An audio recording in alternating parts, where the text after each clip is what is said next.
সিংহলের জয়।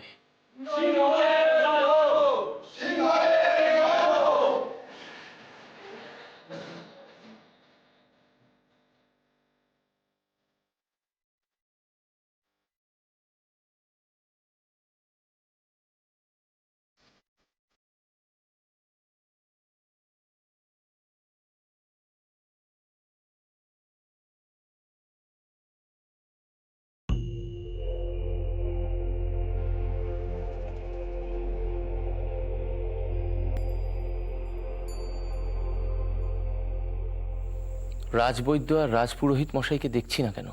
মহারাজ, ওনারা রাজ্য পরিদর্শনে গেছেন। পিঠ জ্বরের প্রকোপ থেকে আমাদের রাজ্য তো মুক্তি পেয়েছে, কিন্তু কেউ আক্রান্ত আছে কিনা সেটাও তো দেখা দরকার। সঠিক সিদ্ধান্ত। ওনাদের ভ্রমণের জন্য সঠিক ব্যবস্থা নেওয়া হয়েছে তো? আপনি কোনো দুশ্চিন্তা করবেন না মহারাজ, আপনি নিশ্চিন্তে থাকুন।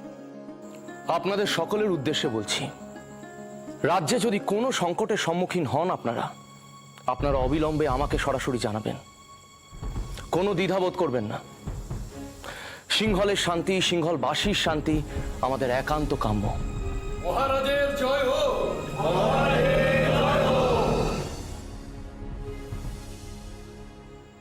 সিংহলের কল্যাণে আমাদের প্রত্যেকেরই সচেষ্ট থাকা উচিত।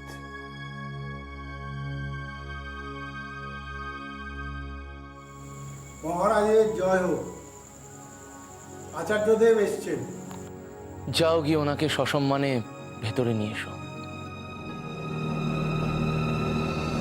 এ আমাদের পরম সৌভাগ্য। এতদিন পর আচার্যদেবের পদধূলি আমাদের এই প্রাসাদে পড়েছে।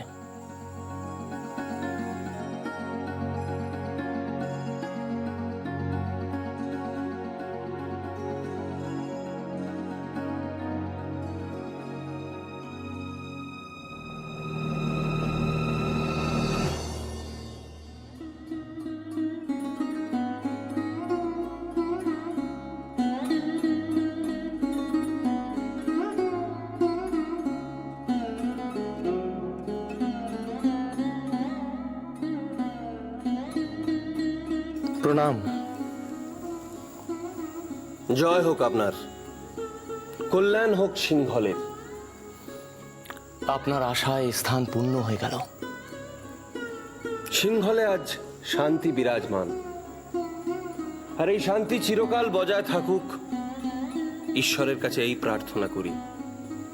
সিংহলবাসীর দুঃখ শোক সব সমস্যার সমাধান হোক, সমস্ত মলিনতার অবসান হয়ে সিংহল হয়ে উঠুক পরিপূর্ণ সতেজ শান্তির প্রতীক। আমি এই স্থানে আরেকটি ঘোষণা করতে চাই। খনা আমার একমাত্র সন্তান। আমি চাই আচার্যদেব যেন তাকে ধর্মপিতা হিসেবে গ্রহণ করেন। আচার্যদেব এ রাজ্যের এত বড় সমাধান খনা করেছে, আপনার হাতেই ওর পরিচর্যা হওয়া উচিত। আপনি অনুমতি দিলে আমি খনাকে এখানে নিয়ে আসতে পারি।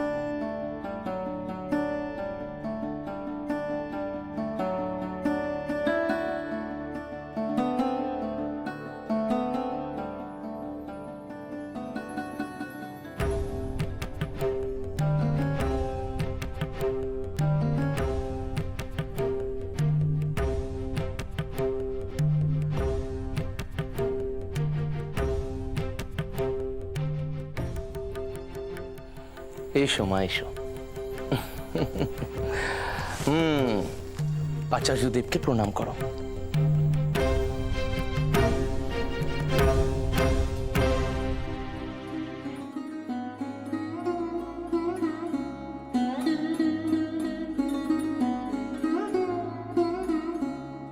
আজ থেকে ধর্মপিতা হিসেবে আমি তোমার দায়িত্ব গ্রহণ করলাম।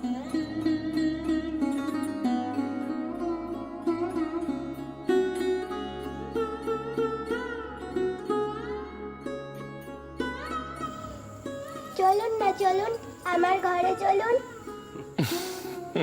চল।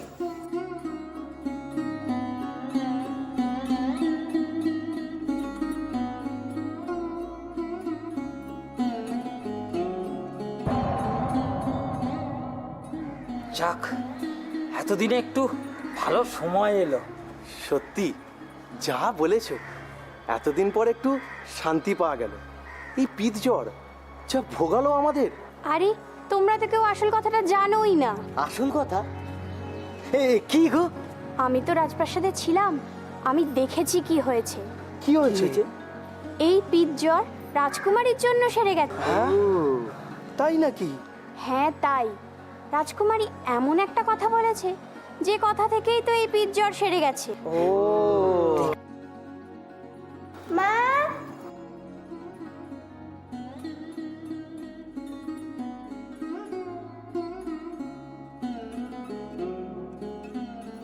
আশীর্বাদ করি সকল মনস্কামনা পূর্ণ হোক। আমি ধন্য আচার্যদেব, আপনি পুনরায় রাজপ্রাসাদে এসেছেন, এর জন্য আমি কৃতজ্ঞ। জানো মা, আজ থেকে আচার্যদেব আমার ধর্মপিতা। এ কথা কি সত্য আচার্যদেব? আমার চিন্তা অনেকটা লাঘব হলো। আমি জানি আপনি আমার খনার পাশে থাকলে ওর কোনো বিপদ হবে না। এভাবে বলবেন না রানীমা, আমি ঈশ্বর নই, মানুষ। আমার পক্ষে যতটা করা সম্ভব আমি প্রাণপণ চেষ্টা করব। খনার যাতে কোনো বিপদ না হয় তার জন্য আমি সর্বদা সজাগ থাকব। আপনি চিন্তা করবেন না রানীমা, রাজকুমারীর কিচ্ছু হবে না। আমি জানি আচার্যদেব, আপনি আমার পাশে থাকলে কেউ আমার কিচ্ছু করতে পারবে না।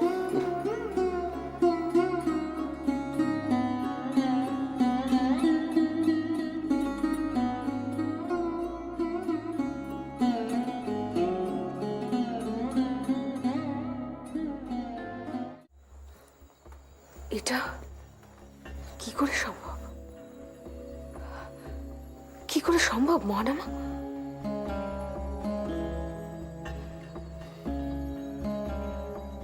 তুমি ঠিক কিসের কথা বলছো? তুমি বুঝতে পারছো না আমি কিসের কথা বলছি? আমি খনার কথা বলছি মহানামা। আমি তোমাকে অনেকবার বলেছি দিদি, আমাদের বিষয়ের মধ্যে তুমি খনাকে টেনে আনবে না। আমি সে বিষয়ে ভাবছি না, আমার ভাবনা অন্য। কি ভাবছো? খনা কি এমন বলতে পারে যার জন্য দেশ জুড়ে পিৎজ্বর এরকম রাতারাতি সেরে গেল? গোটা দেশের বৈদ্যরা যা পারেননি, খনা খনা এত তাড়াতাড়ি কি করে এর সমাধান করে দিল? এটা কিভাবে সম্ভব হলো? হয়তো সত্যি ওর মধ্যে কোনো অদ্ভুত শক্তি আছে। মানতে ইচ্ছে করছে না মহানামা, কিন্তু আমারও তাই মনে হচ্ছে। তুমি একটা কথা কেন ভুলে যাচ্ছ? খনার সাথে আচার্যদেব রয়েছেন। সেটাই তো সবচেয়ে আশ্চর্যের। উপদেশ আচার্যদেবের কাছে গেল, সেই রাতেই খনার জ্ঞান ফিরে এলো। আচার্যদেব রাজপ্রাসাদে এলেন, তাকে খনার ধর্মপিতা হিসেবে গ্রহণ করা হলো। কেন জানি না আমার মনে হচ্ছে মহানামা এই সব কিছু পরস্পর যুক্ত। আমার সেটা মনে হয় না। কিছু তো একটা আছে, না হলে আচার্যদেব খনার ধর্মপিতা হবেনই বা কেন? কে ও? ও খনা। অতটুকু একটা বাচ্চা মেয়ে, ওর কি এমন ক্ষমতা? তুমি এখনো খনাকে নিজে শত্রু ভাবো? ভাবে। তাহলে একটা কথা তোমার মনে রাখা প্রয়োজন। তুমি একদিন আমাকে বলেছিলে শত্রুকে কখনো ছোট ভাবতে নেই।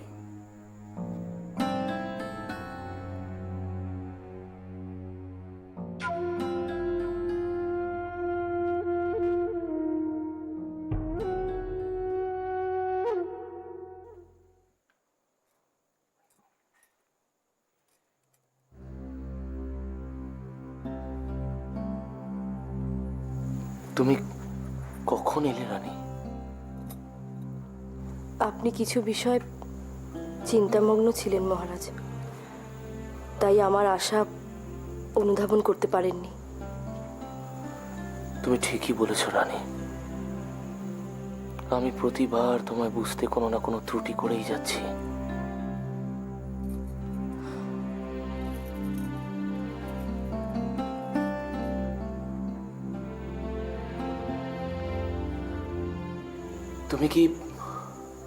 তুমি কি এখনো আমার উপরে ক্ষুণ্ণ?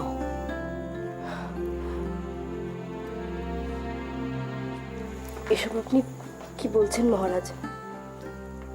এমন কথা আমার পক্ষে ভাবাও খুব পাপ। তবে এত ভাবছো কেন? মহারাজ, খনা,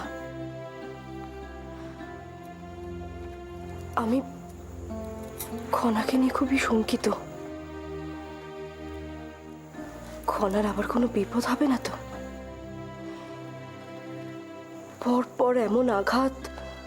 না রানী না, তোমার এত চিন্তা করার কোনো প্রয়োজন নেই।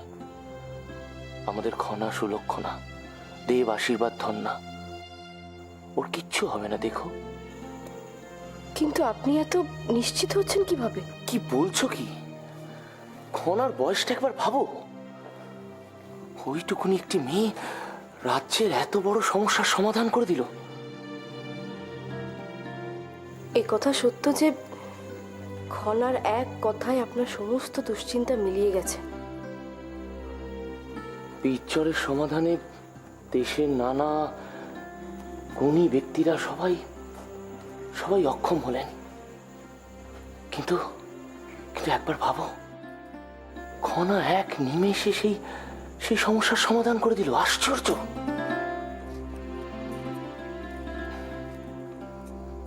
আরে বাবা, এত ভাবছো কেন? খনা তীর বিদ্ধ হয়ে বিষ পান করে আছে সুস্থ। এই ঈশ্বরের অশেষ কৃপা ছাড়া আর কি বলো তো রানী? তবু মায়ের মন তো।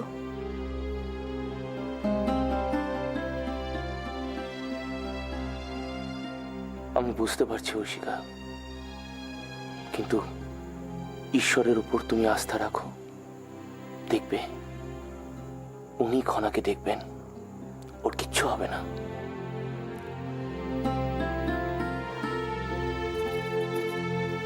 আপনি বিশ্রাম নিন মহারাজ, আমি আসি।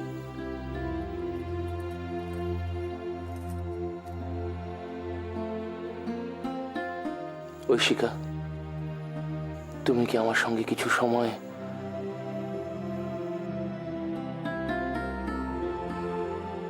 কিন্তু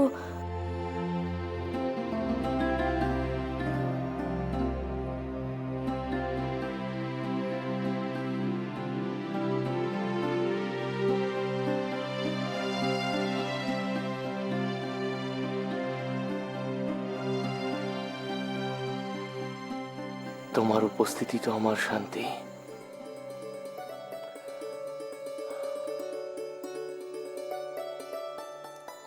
অপার শান্তি।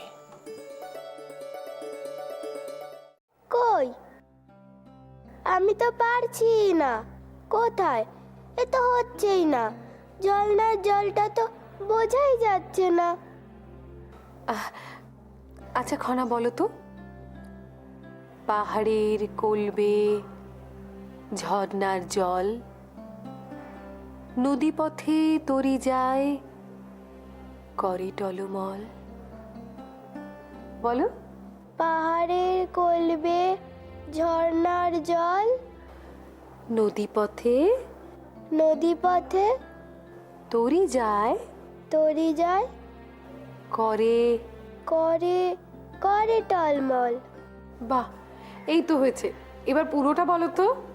পাহাড়ের কলবে ঝর্ণার জল, নদী পথে তরি যায় করে টলমল। তোমরা দুটিতে কি করছো এখানে? দেখো মা, ছবি এঁকেছি। খনার সঙ্গে কিছুটা সময় অতিবাহিত করলেই বোঝা যায় ও কিন্তু আর 5টা সাধারণ শিশুর মতো নয়।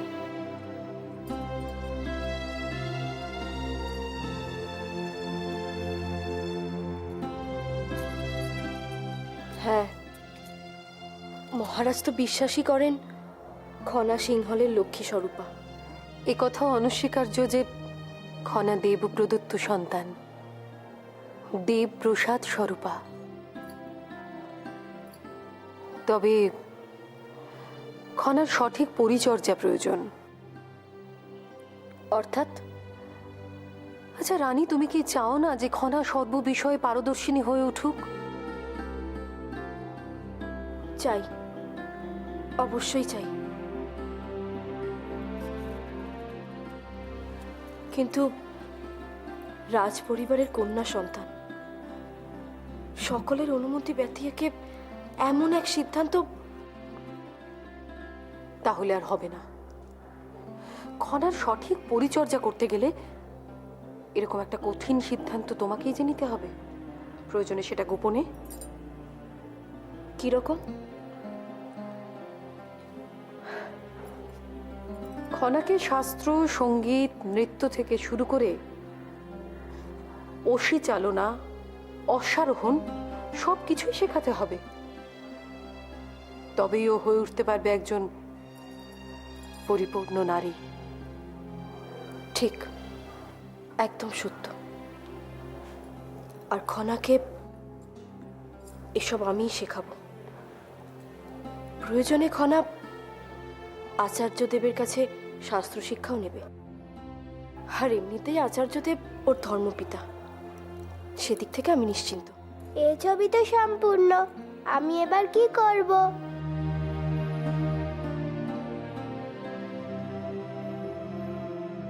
অনেক কিছু, অনেক কিছু মা। এরপর যে সিংহলের অনেক বড় দায়িত্ব তোমার কাঁধে। কিন্তু খনা এত কিছু পারবে? ওকে পারতেই হবে। ও যে সিংহলের দেবকন্যা, এখানকার ভাগ্যলক্ষ্মী।